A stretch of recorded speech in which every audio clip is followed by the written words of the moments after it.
भक्ति ज्ञान। आज सुनेंगे ऋषि पंचमी की व्रत कथा।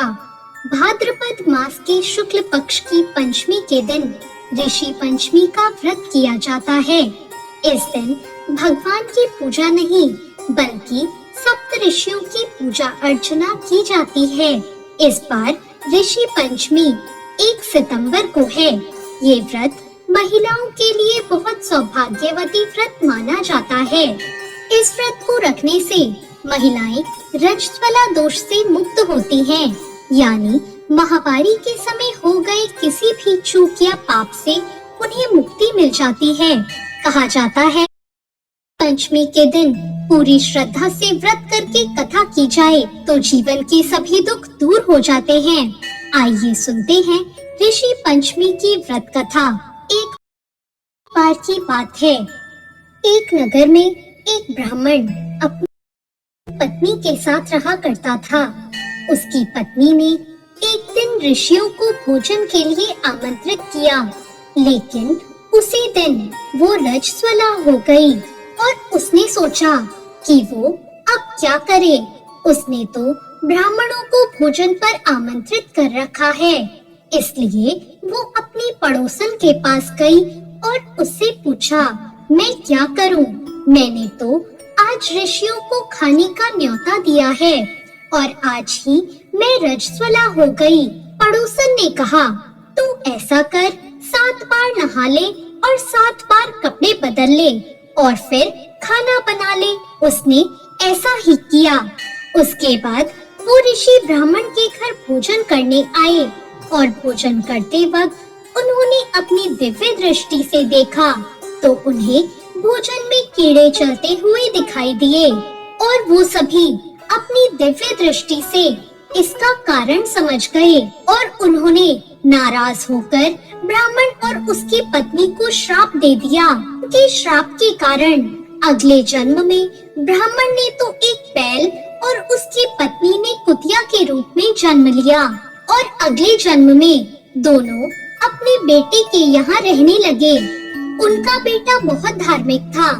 एक दिन उस लड़के ने अपने माता पिता के श्राद्ध के दिन ब्राह्मणों को भोजन पर बुलाया। यह देखकर वो बैल और कुतिया आपस में बात करने लगे। अपना बेटा श्राद्ध कर रहा है, आज तो खीर और पूरी खाने को मिलेगी।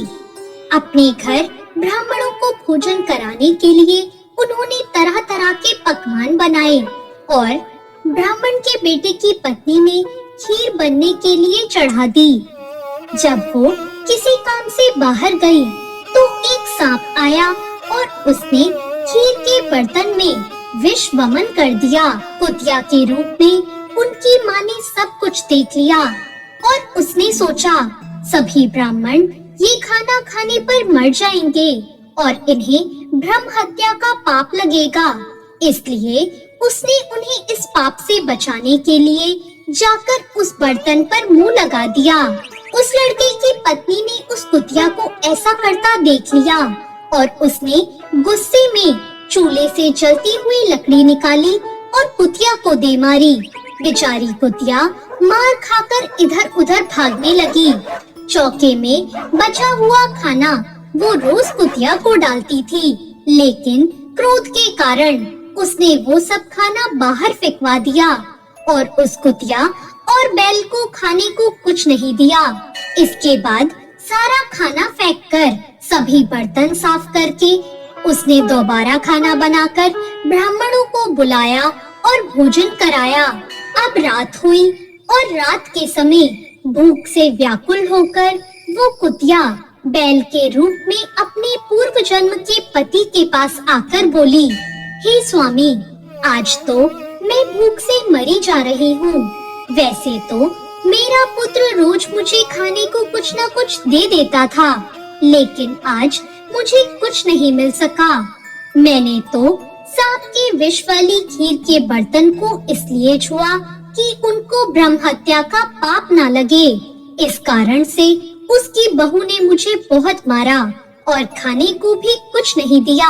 तब उस बैल ने कहा, तेरे पापों के कारण तो मैं भी इस योनि में पड़ा हूँ और आज बोझा ढोते ढोते मेरी कमर टूट गई।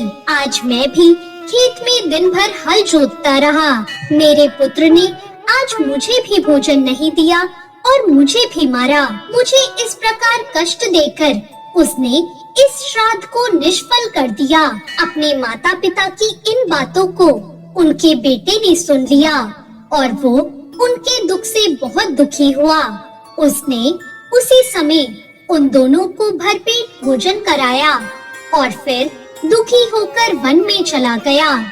वन में जाकर उसने ऋषियों से पूछा, मेरे माता पिता किन कर्मों के कारण इस नीच योनि को प्राप्त हुए हैं और अब किस प्रकार उन्हें इस योनि से छुटकारा मिल सकता है। तब ऋषि बोले, तुम इनकी मुक्ति के लिए अपनी पत्नी के साथ मिलकर ऋषि पंचमी का व्रत धारण करो और उसका फल अपने माता पिता को दो।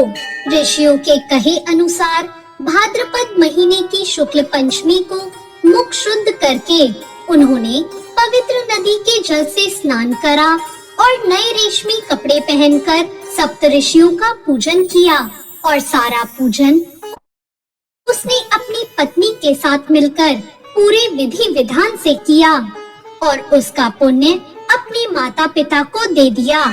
इसके फलस्वरूप वो दोनों पशु योनि से छूट गए।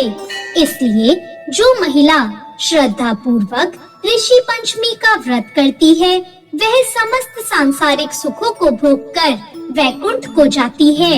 ऋषि पंचमी के दिन इस कथा को सुनने का बहुत महत्व है। तो ये थी ऋषि पंचमी की कथा। आपको ये कथा कैसी लगी कमेंट करके जरूर बताएं और ऐसी और कथाओं के लिए हमारे चैनल भक्ति